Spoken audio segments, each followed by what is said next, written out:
വല്ലാതെ വിറയ്ക്കുന്നുണ്ടല്ലോ. എന്തു പറ്റി? അത് പണ്ടേ അങ്ങനെയാ. ഞാൻ ചെറുപ്പത്തിലൊരു പൂച്ചയെ കൊന്നിട്ടുണ്ട്. ചിലപ്പോ അതായിരിക്കും. നിങ്ങൾ ഇങ്ങനെ പേടിക്കാതെ. ഈ സിറ്റിയിൽ എന്നെ ആർക്കും അറിയില്ല. ആ കൂടി അറിയുന്നവര് ക്ലബിൽ വരുന്നവരാ. അവരെന്നെ പുറത്തു വെച്ച് കണ്ട മൈൻഡ് ഏത്തും കൂടിയില്ല. അതുകൊണ്ട് ടെൻഷൻ വേണ്ട. അല്ല, സത്യത്തില് രാഹുലാണ് എന്നെ. ഓ, അപ്പൊ മിസ്റ്റർ മുകുന്ദൻ ഇതിനൊന്നും താല്പര്യമില്ല? അല്ല, ഞാൻ അപ്പൊ താല്പര്യമുണ്ട്.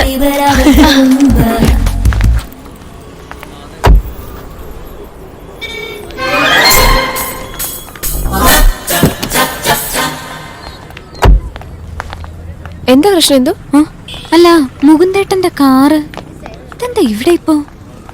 ഇനി രാഹുലിന്റെ കൂടെ എങ്ങാനും? ഏയ്, രാഹുൽ വീട്ടിലുണ്ടല്ലോ. പിന്നെന്താ ഇവിടെ?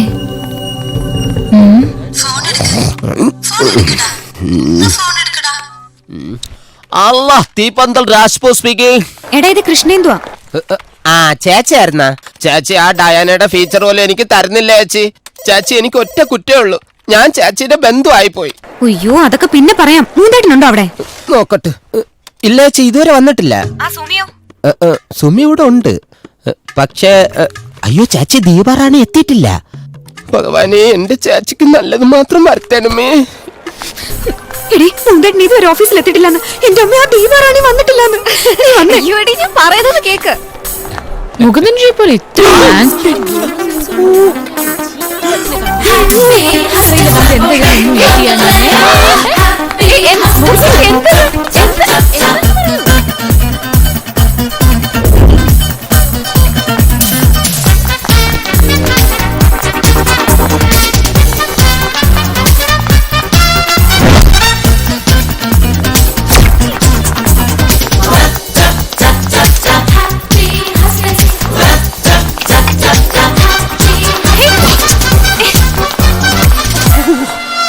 കിടന്ന് ഓടുന്നേ?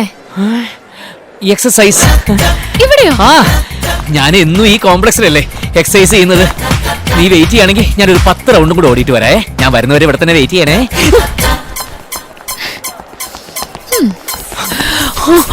അയ്യോ, പോയാ ശരിയാവില്ല. കൃഷ്ണേന്ദുവിന്റെ കാറ് കണ്ടിട്ടുണ്ടാവും. ഐഡിയ. എടി, മറ്റെന്തെങ്കിലും ആവശ്യത്തിനായിരിക്കും മുകുന്ദേട്ടൻ വന്നത്. അതെ, മറ്റെന്തോ ആവശ്യത്തിന് തന്നെ. ആ ആവശ്യം എന്താണെന്ന് എനിക്കും കൂടി അറിയണമല്ലോ.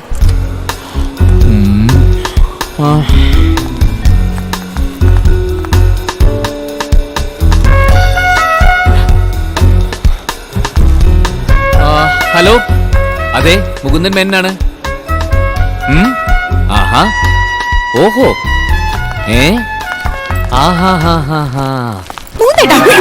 എന്താ ഇവിടെ ഈ സമയത്ത്? അതും രാഹുലിനെ ഒഴിവാക്കിട്ട്. അല്ല, ഞാനൊരു പ്രസന്റ് മേടിക്കാൻ. പ്രസന്റോ? ആർക്ക്? ഒരു സ്ത്രീക്ക്. സ്ത്രീക്കോ?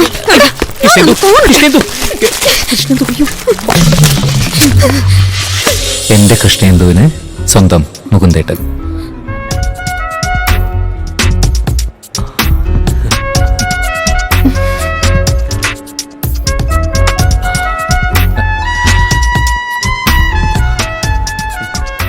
നിനക്ക് ഈ പ്രസന്റ് വാങ്ങാൻ വേണ്ടിട്ടാ ഞാൻ ഇങ്ങോട്ട് വന്നത്.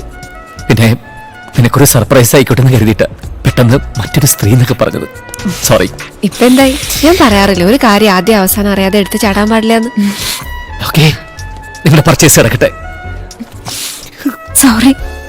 Okay okay, sorry. പ്ലീസ് വാ. എന്റെ കുഞ്ഞിഷ്ണ, ഞാൻ നല്ലോണം കള്ളം പറയാൻ പഠിച്ചിരിക്കുന്നു. പഴയതെല്ലാം ഞാൻ മറന്നു കേട്ടോ.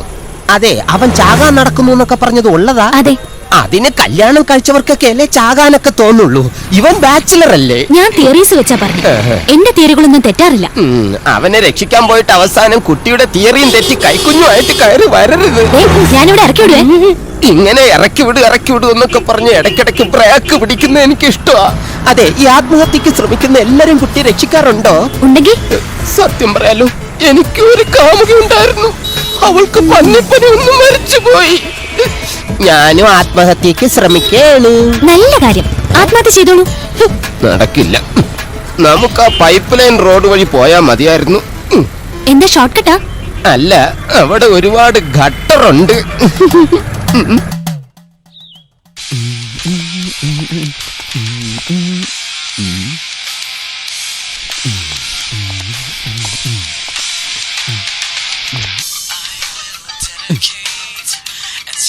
പെട്ടെന്ന് ബ്രേക്ക് ചെയ്യണം. അങ്ങനെ താങ്ക്സ്. ഇതാ യുവാക്കൾക്ക് ഇഷ്ടം. ജോണേ ഇറങ്ങി പാടാ, ദാ വന്നടാ. ഞാൻ വിളിക്കാം. ജോണേ ജോണേ പോഴുന്നേറ്റ് എനിക്കെന്തോ പോലെ വണ്ടി വന്നത് ഓർക്കുമ്പോ. ജോണേ എടാ ജോണേ, ഇറങ്ങി വന്നാൽ ഞാൻ ഒരാളെ പരിചയപ്പെടുത്തി തരാം. ജോണേ, ഈ നിൽക്കുന്ന ആരെന്നറിയോ? പോയാ അപ്പുറത്ത് പോയടാ.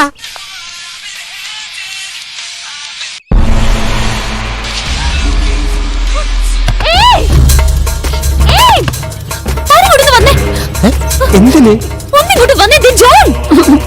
ആരെങ്കിലും ഒക്കെ കാണുമെന്ന്.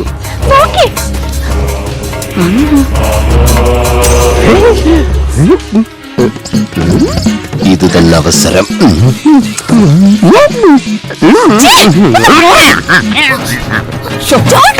കുട്ടി അവനെ തടയണ്ട, അവൻ ചാകുന്നെങ്കിൽ ചാകട്ടെ. കുട്ടിക്ക് ഞാനുണ്ടല്ലോ.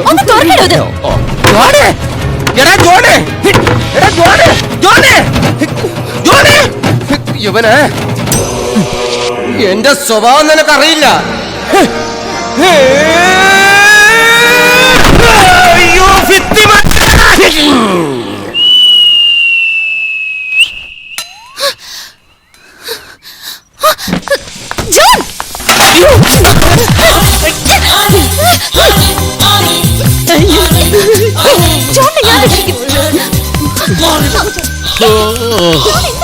നേരം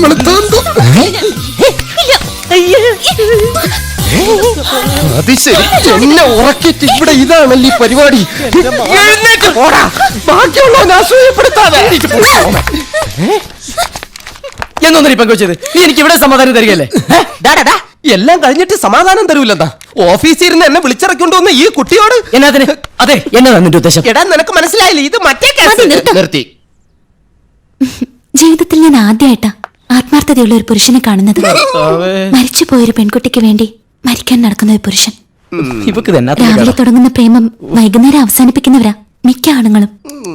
ഈ പെങ്കൊച്ച നിന്നോട് ഞാൻ പറഞ്ഞതല്ലോ, ആത്മഹത്യ ചെയ്യാൻ വേണ്ടിട്ടല്ല, ആത്മഹത്യ ഫീച്ചർ എഴുതാൻ വേണ്ടിട്ടാ നടന്നേന്ന്. ഡേ, അത് മനസ്സിലാക്കാനുള്ള സാമാന്യ വിവരം ഈ കുട്ടിക്കുണ്ട്. ഇത് ഉദ്ദേശം വേറെയാ. കുട്ടി ചെന്നോളൂ, ഇത് ഞാൻ ഡീൽ ചെയ്തോളാം. എടാ മണ്ട, അവള് നിന്നെ ആത്മഹത്യന്ന് രക്ഷപ്പെടുത്താൻ നടന്നെന്നാ നിന്റെ വിചാരം? എടാ അവക്ക് നിന്നോട് പ്രേമ. നീ ഒന്നും പറയണ്ട, അവള് നല്ല കുട്ടിയാ. അത് നിനക്കെങ്ങനെ അറിയാം? ഇല്ലെങ്കിൽ ഇന്ന് എന്റെ വലയിൽ അവള് വീഴണ്ടേ? നീ ഇങ്ങനെ സ്ത്രീ വിരോധിയായിട്ട് നടന്നിട്ട് ഒരു കാര്യമല്ല. എന്നായാലും നീ കെട്ടണം. പിന്നെ എനിക്ക് അവളെ അങ്ങോട്ട് കെട്ടിയത് ഒരു കുഴപ്പമില്ല. കെട്ടാന്ന് പറയാം. അങ്ങോട്ട് മൊബൈൽ നമ്പറൊക്കെ ഞാൻ വാങ്ങി തരാം. എനിക്ക് അറിഞ്ഞൂടെ കള്ളൻ. ഞാൻ ഏതായാലും നീ ആത്മഹത്യ ചെയ്യാൻ പോയ പാറയിലോട്ട് പോകണം. അവിടെ ആവുമ്പോ ഇവളുടെ ഏതെങ്കിലും കൂട്ടുകാരികൾ വരുമല്ലോ.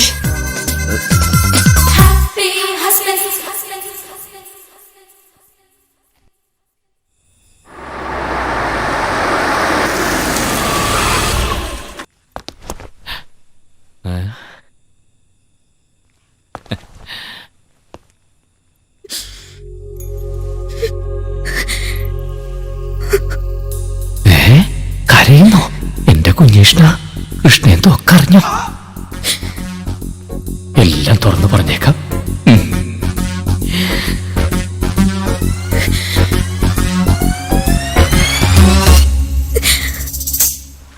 എനിക്ക് മാപ്പ് തരണം. നീ ക്ഷമിക്കണം, ഞാനൊക്കെ പറയാം. യഥാർത്ഥത്തിൽ നടന്നത് ഞാൻ കളിയാക്കാണല്ലോ. ക്ഷമ ചോദിക്കേണ്ടത് ഞാനല്ല. സംശയം ഒത്തു വട്ടായ നമ്മുടെ ജീവിതത്തിൽ സന്തോഷം വരാൻ പോകുന്നു.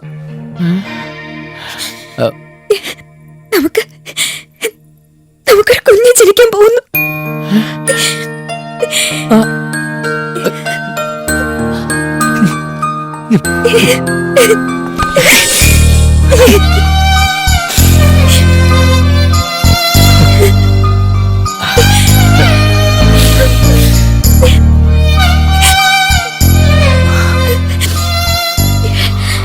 ഇന്ന് രാവിലെ മോഹൻദേട്ടന്റെ കയ്യിൽ നിന്നും ഈ ഗിഫ്റ്റ് കിട്ടിയപ്പോ മുതൽ ഞാൻ നല്ല സന്തോഷത്തിലായിരുന്നു.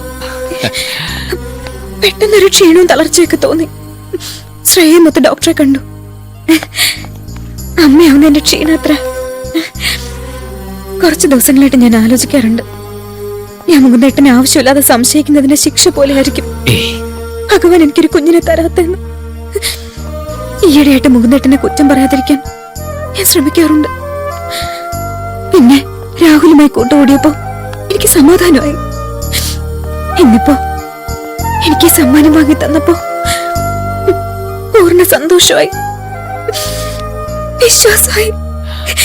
വിശ്വാസം വന്നപ്പോതാ ഭഗവാൻ അനുഗ്രഹിക്കുകയും ചെയ്തു. ഏയ് ഇനി ഒരു കാര്യത്തിൽ ഞാൻ മുകുന്ദേട്ടനെ അവിശ്വസിക്കില്ല.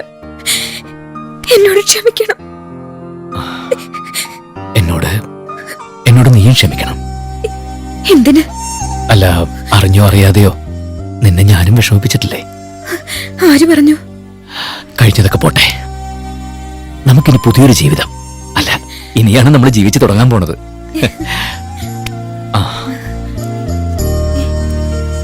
എന്താ? അല്ല, ഇതങ്ങ് മാറ്റിയേക്കാം. ഈ ഒരു കളങ്കം പോലും നമുക്ക് വേണ്ട. കളങ്കോ? എന്ത് കളങ്കം? അല്ല, ചിലപ്പോ ഇത് ഡ്യൂപ്ലിക്കേറ്റ് ആണെങ്കിൽ ആ ഒരു കളങ്കം പോലും വേണ്ട.